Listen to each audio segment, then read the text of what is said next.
Oke, baik. Assalamualaikum warahmatullahi wabarakatuh. Perkenalkan nama saya Imelda Aprilia Palevi, NRP 5050231008 dari SIK. Di sini saya akan mempresentasikan tugas spektrofotometri fluoresensi. Definisi dari spektrofotometri fluoresensi yaitu merupakan suatu metode analisis yang berdasarkan pada penyerapan molekul energi cahaya dalam satuan panjang gelombang dan emisi. Sinyal fluoresensi memiliki dua spektrum, yaitu spektrum eksitasi, yaitu panjang gelombang dan jumlah cahaya yang diserap, dan spektrum emisi, yaitu panjang gelombang dan jumlah cahaya yang dipancarkan.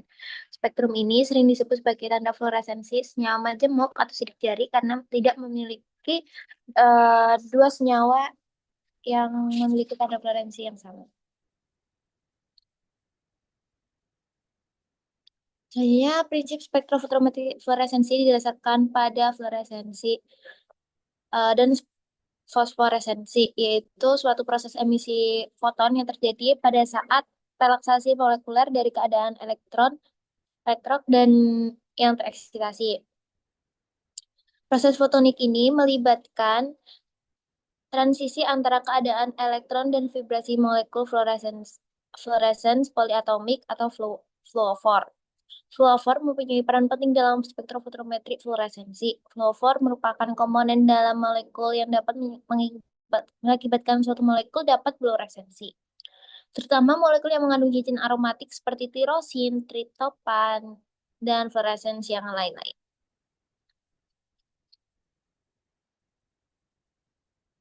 Berikut perbandingan dengan metode spektroskopi lainnya.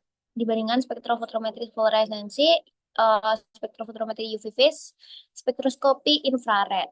Dari spektrofotometri fluoresensi sendiri, jenis interaksi dengan cahayanya yaitu emisi cahaya setelah eksitasi. Hasil yang diperoleh yaitu intensitas fluoresensi pada panjang gelombang tertentu, sensitivitasnya sangat tinggi, kemudian selektivitasnya tinggi, hanya molekul fluoresen yang dapat diukur.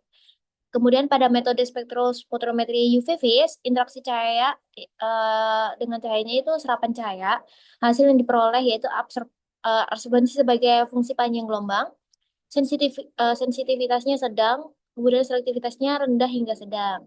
Spektroskopi infrared atau IR, jenis interaksi dengan cahayanya yaitu serapan cahaya IR yang menyebabkan vibrasi molekul.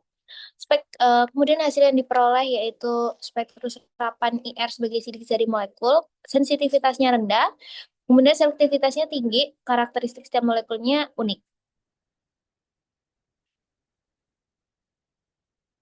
Kemudian prinsip dasar dari fluoresensi. Spektrofotometri fluoresensi didasarkan pada fenomena fluoresensi yang terjadi ketika molekul menyerap energi dari cahaya dengan panjang gelombang tertentu dan kemudian melepaskan sebagai energi tersebut dalam bentuk cahaya dengan panjang gelombang yang lebih panjang. Fluoresensi adalah proses di mana suatu molekul menyerap energi dari cahaya ultraviolet UV atau cahaya tampak mengalami eksitasi ke tingkat energi yang lebih tinggi dan kemudian kembali ke keadaan dasar dengan melepaskan foton atau cahaya pada panjang gelombang yang lebih panjang dengan energi yang lebih rendah pastinya. Kemudian tahapan fenomena fluoresensi yang pertama yaitu absorpsi cahaya, di mana molekul menyerap energi cahaya dengan panjang gelombang tertentu sehingga elektron dalam molekul naik ke keadaan tereksitasi. Kemudian relaksasi non-radioaktif sebelum memancarkan fluoresensi, sebagian energi dapat hilang melalui getaran molekul tanpa memancarkan cahaya. Yang ketiga, emisi fluoresensi, di mana elektron kembali ke keadaan dasar dan melepaskan energi dalam bentuk cahaya dengan panjang gelombang yang lebih panjang. Kemudian yang keempat, relaksasi ke keadaan dasar. Setelah emisi, molekul kembali ke keadaan kondisi yang lebih stabil. Nah, berikut terdapat diagram Jalbowski. Saya akan jelaskan di slide berikutnya. Nah, pada diagram Jalbowski memiliki komponen-komponen yang pertama yaitu S0 di mana keadaan dasar, keadaan energi terendah dari molekul dalam kondisi normal. Kemudian S1 dan S2 yaitu keadaan tereksitasi singlet di mana keadaan energi yang lebih tinggi yang dicapai setelah molekul menyerap foton. Absorpsi yaitu transisi dari S0 ke S1 ataupun ke S2 setelah penyerapan foton. Internal conversion atau IC proses di mana molekul turun dari keadaan eksitasi tertinggi, yaitu S2, ke keadaan eksitasi lebih rendah, S1, tanpa memancarkan cahaya. Fluoresensi, yaitu emisi cahaya saat molekul kembali dari S1 ke S0. Nah, yang keenam yaitu quenching dan non-radioactive decay. Faktor lain seperti interaksi dengan molekul lain yang dapat menyebabkan hilangnya energi tanpa memancarkan cahaya. Nah, faktor-faktor yang mempengaruhi fluoresensi, yang pertama yaitu pastinya struktur molekul, di mana struktur molekul ini menentukan kemampuan suatu senyawa untuk berfluoresensi. Molekul dengan sistem ikatan rangkap terkonjugasi seperti naftalena dan fluoreskate cenderung berfluoresensi karena memiliki tingkat eksitasi yang stabil. Nah, gugus pendukung seperti OH atau NH2 dapat meningkatkan fluoresensi dengan memperkuat delokalisasi elektron. Sebaliknya, molekul kecil tanpa sistem terkonjugasi serta senyawa dengan transisi energi lebih tinggi nantinya cenderung kehilangan energi melalui jalur non-radiatif. Selain itu, gugus seperti NO2 dapat menyebabkan quenching fluoresensi. Kemudian faktor lainnya yaitu pelarut dan lingkungan, di mana pelarut dan lingkungan ini mempengaruhi intensitas serta pergeseran panjang gelombang fluoresensi. Pelarut polar dapat menstabilkan fluorofor dan menyebabkan pergeseran stroke, sementara pelarut nonpolar sering meningkatkan fluoresensi. Kemudian kelarutan dari fluorofor dalam pelarut juga penting karena agar dapat mengurangi fluoresensi. Beberapa pelarut, terutama yang mengandung oksigen molekuler, dapat atau dapat membentuk ikatan hidrogen, dapat menyebabkan quenching fluoresensi. Faktor selanjutnya yaitu pH dan suhu, di mana pH mempengaruhi protonasi fluorofor yang dapat mengubah sifat absorpsi dan emisinya. Misalnya fluorescate berfluoresensi maksimal pada pH 8 hingga 9, tetapi melemah pada pH ekstrim. Kemudian, suhu tinggi meningkatkan energi kinetik yang dapat menyebabkan hilangnya energi melalui tumpukan antar molekul non-radioaktif decay, sedangkan suhu rendah umumnya meningkatkan fluoresensi dengan mengurangi jalur non-radioaktif. Nah, kemudian jenis dan teknik fluoresensi. Fluoresensi memiliki berbagai teknik analisis yang digunakan untuk mempelajari sifat optik molekul. Beberapa metode utama meliputi seperti fluorometri steady state, fluorometri time resolve, teknik khusus seperti quenching fluoresensi, fluoresensi intrinsik dan extrinsic, dan FRET, Foster Resonance Energy Transfer. Nah, fluorometri steady state yaitu mengukur intensitas fluoresensi rata-rata saat sampel diberi eksitasi kontinu, memberikan spektrum eksitasi, emisi, dan quantum yield. Metode ini sederhana dan cepat, dan sering banyak digunakan dalam bidang kimia, biologi, dan farmasi. Kemudian ada fluorometry time resolve, mengukur waktu peluruhan fluoresensi setelah eksitasi dihentikan menggunakan pulsa laser atau LED atau cahaya laser. Nah, teknik ini memberikan informasi lingkungan, molekul, dan interaksi biomolekul berguna dalam studi perubahan mikro dan interaksi protein.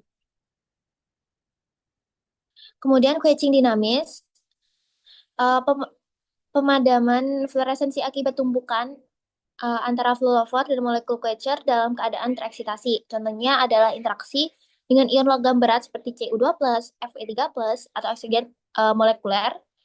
Nah, quenching dinamis ini bergantung pada difusi dan mengikuti hubungan Stern-Volmer, di mana peningkatan konsentrasi quencher menyebabkan penurunan intensitas fluoresensi. Kemudian ada quenching statis, terjadi ketika fluorofor membentuk kompleks non-fluorescence dengan quencher sebelum eksitasi terjadi. Berbeda dengan quenching dinamis, jenis ini tidak bergantung pada difusi, melainkan lebih pada pembentukan ikatan antar molekul. Quenching statis sering diamati dalam interaksi protein ligan atau kompleks logam dengan fluorofor.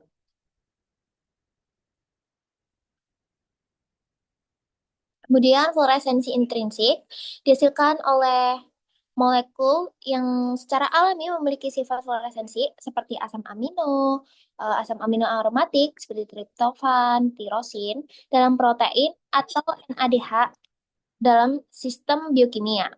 Fluoresensi intrinsik sering digunakan dalam studi struktur dan dinamika biomolekul tanpa memerlukan penambahan label fluorescence. Kemudian fluoresensi ekstrinsik yaitu diperoleh dengan menambahkan zat fluorescence atau fluoropor eksternal ke dalam sampel pewarna seperti fluorescein, rhodamin, dan cyanid digunakan untuk melabeli biomolekul, memungkinkan deteksi dan menciptakan spesifik dalam eh, studi biologi dan kimia analitik. Kemudian ada FRET, Foster Resonance Energy Transfer, yaitu teknik fluoresensi yang mengukur transfer energi non-radioaktif antara dua fluorofor yang berdekatan, donor dan akseptor. Transfer energi ini terjadi jika spektrum emisi donor tumpang tindih dengan spektrum absorpsi akseptor dan jarak antara keduanya berada dalam kisaran 1 hingga 10 nanometer. Nah, teknik ini dapat digunakan dalam studi interaksi biomolekuler seperti perubahan konfirmasi protein, dinamika DNA, dan interaksi reseptor ligan. Keunggulan dari FRET adalah kemampuan untuk mengukur interaksi dalam lingkungan seluruh tanpa perlu pemurnian sampel secara ekstensif. Nah, berikut adalah aplikasi dari spektrofotometri fluoresensi. Yang pertama dalam analisis biokimia dan medis seperti deteksi protein dan DNA, deteksi obat dan biomarker. Kemudian dalam industri farmasi, biasanya dalam uji kualitas dan stabilitas obat, identifikasi kontaminan dalam obat, analisis interaksi obat protein. Kemudian dalam kimia lingkungan, deteksi polutan dalam air dan udara, analisis mikropolutan, dan pemantauan kualitas air. Dalam industri makanan, seperti analisis pewarna makanan, deteksi kontaminasi dan keamanan panganan, kemudian penentuan komposisi nutrisi.